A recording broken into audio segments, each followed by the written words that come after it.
La nueva número 1 del bodyboard mundial ya está en casa. Eunate Aguirre ha comparecido exultante ante los medios locales tras 2 años en los que el subcampeonato mundial hacía presagiar la cercanía del título.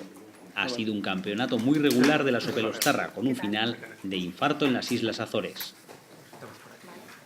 ¿Quieres quedarte aquí sentada?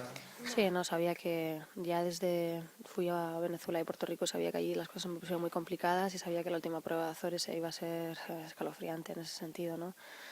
Y así ha sido, así ha sido. O sea, sí que había que ponerle emoción, creo que era difícil ponerle más.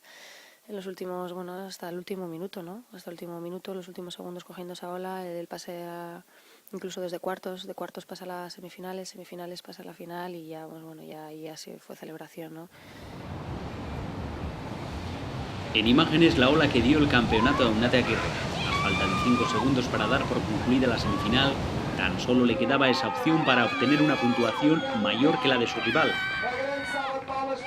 La mar y sobre todo la pericia de Eunate obraron el milagro y a partir de ahí se desató la locura.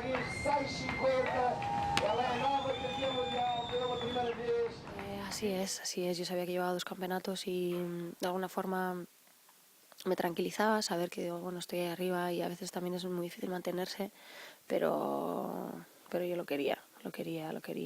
Entonces, de alguna forma quería que todo lo que había pasado también sirviera de aprendizaje, ¿no? Para ponerlo en marcha durante todo este año.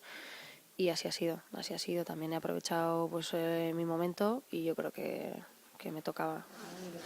En el acto de esta mañana organizado por Bad Bass Team en Bilbao, Eunate atendía un sinfín de solicitudes de entrevistas tras un triunfo histórico, con el que no se conforma. La vizcaína será la gran favorita para el próximo circuito, pero de momento toca disfrutar.